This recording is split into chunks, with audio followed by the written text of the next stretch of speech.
kaum muslimin yang berbahagia. Adapun judul khutbah pada kesempatan yang berbahagia ini, 3 amalan yang tidak terputus setelah kematian.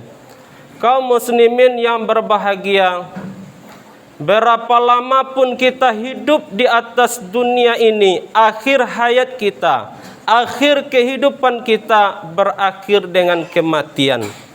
Sebagaimana Allah Subhanahu wa taala berfirman di dalam Al-Qur'an, kullu nafsin dha'iqatul maut.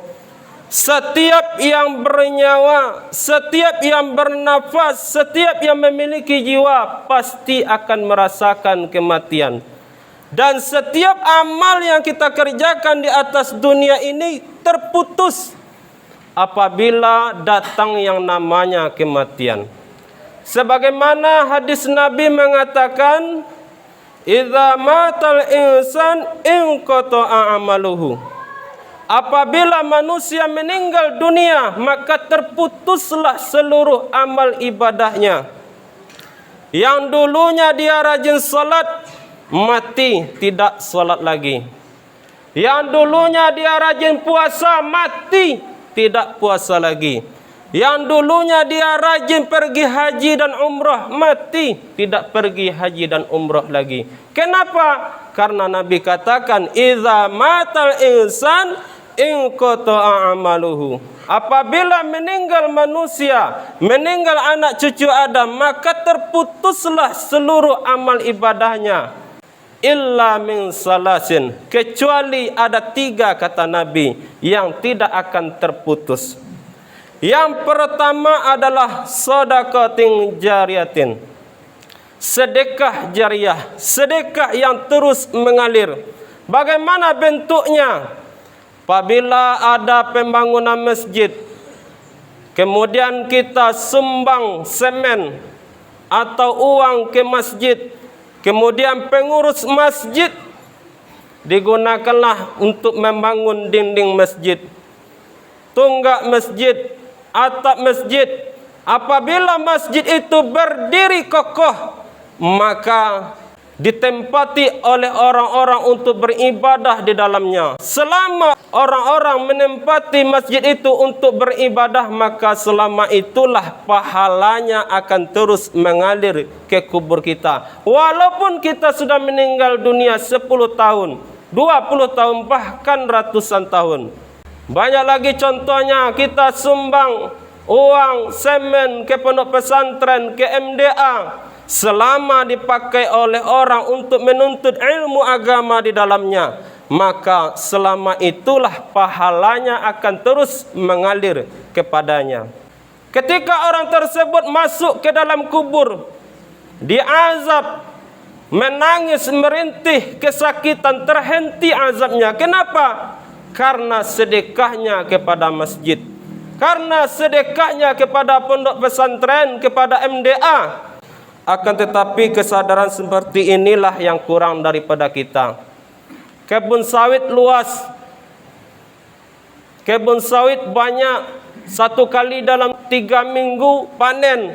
Akan tetapi dibeli emas, dibeli Honda, dibeli mobil, ditumpuk, disimpan di bank, maka itu nanti tanggung jawabkanlah di akhirat. Mobil yang kita pakai, kemana kita pakai? Uang yang kita dapatkan, kemana kita keluarkan? Ingat, apa yang kita makan akan busuk, apa yang kita pakai akan lapuk, namun apa yang kita sedekahkan akan abadi selama-lamanya. Itu yang pertama. Amalan yang tidak akan terputus setelah kematian adalah sedekah jariah. Yang kedua adalah au ilmin yuntafa'u bih, memiliki ilmu yang bermanfaat. Jika seorang guru memiliki ilmu yang bermanfaat, terlebih-lebih utama adalah ilmu agama. Pandai dia baca Al-Quran, pandai dia tajwid, pandai dia nahwu saraf dan lain sebagainya. Kemudian dia ajarkan kepada murid-muridnya, dan murid-muridnya mengamalkan, dan muridnya ini mengajarkan kembali kepada murid-muridnya, Maka ketika gurunya ini meninggal dunia, menangis merintih kesakitan di alam kubur, terhenti azabnya. Karena apa? Karena dia pernah mengajarkan ilmu yang bermanfaat kepada murid-muridnya. Kemudian yang terakhir, amalan yang tidak terputus setelah kematian, walidin salihin yad'ulah, memiliki anak yang soleh yang selalu mendoakan kedua orang tuanya. Ketika kedua orang tuanya meninggal dunia, ayahnya meninggal dunia, ibunya meninggal dunia, sempit kuburnya, gelap kuburnya, penuh azab kuburnya, apalagi yang bisa menolongnya, yaitu anak yang soleh dan solehah yang selalu mendoakan kedua orang tuanya. Ketika orang tuanya menangis merintih kesakitan di dalam kubur, terhenti azabnya karena doa anaknya, Allahumma ghafirli wali walidayya warhamhuma kama rabbayani shaghira. Terhenti azabnya karena doa anak yang soleh dan solehah. Pertanyaan bagi kita, sudah berapakah anak yang soleh dan solehah itu ada di rumah kita? Bagaimana mungkin kita akan mendapatkan nikmatnya di alam kubur, sedangkan anak pertama adalah pecandu narkoba, anak kedua pemain judi, anak ketiga tidak sekolah, dangkal ilmu agamanya.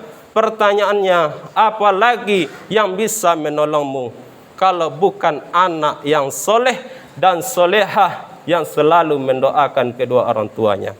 Maka daripada itu kaum muslimin, milikilah anak yang soleh dan solehah. Bagaimana caranya? Sejak kecil sudah diperkenalkan dengan ilmu agama.